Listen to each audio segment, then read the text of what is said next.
Now before I forget, I want to make sure to cover tab completion, because of all of the PowerShell best practice tips, definitely in the top 3, maybe the top 1 period, is command completion. So instead of typing update help, oh no, I gotta go back, update. I mean, some people are better typers than others. I'm a nerd and I write computer books for a living, so I type like 80 words a minute. I'm not perfect, but I'm a pretty good typist. That said, Jeffrey Snover invented PowerShell and he says he's a terrible typist. This tab completion then can be a real time saver, regardless of whether you're a blazingly fast, accurate typist, slow typist, or somewhere in between. Check this out. UP tab.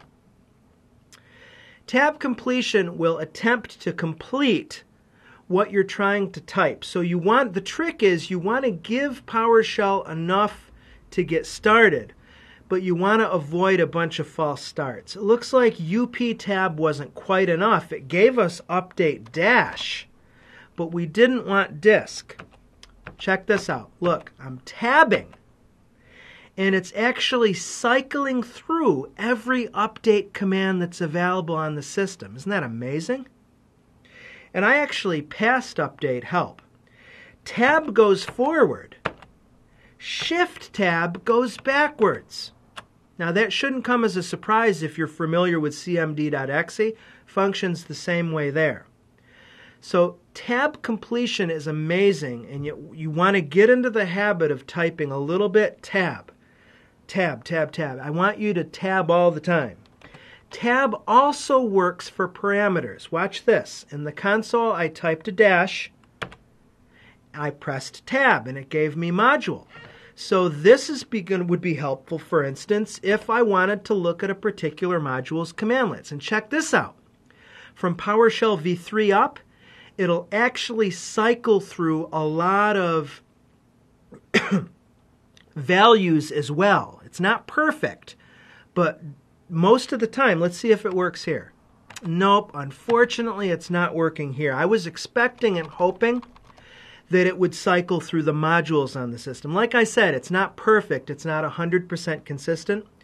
But what I'm trying to say is that you should get into the habit of using tab completion not only for the commands and not only for the parameters, but also parameter values. I'll show you a good example of a case where I know you can tab through the values.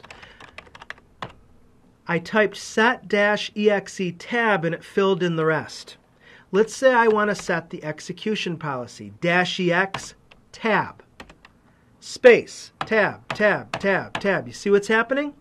So very quickly, I'm already halfway across the screen with my code. Now, of course, you're probably wondering, well, what is execution policy? It doesn't really matter at this point. We're going to discuss it in great detail later in our PowerShell 101 course.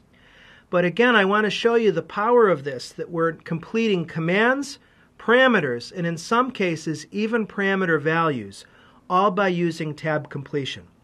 Now, we don't have to use backspace to get rid of all this. You can use the up arrow to start to and down arrow to cycle through what's called your command buffer.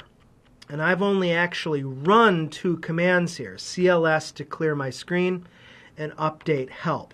Let me add a third command. I'll do a $PS tab, and I guess I didn't give quite enough. How about PSV? There you go, to get the PowerShell version. Now if I use the up arrow, I can step through 3 commands that are in my command buffer. So if I want to clear the screen, I can arrow up to CLS, press enter, and the screen is cleared. Pretty neat, isn't it?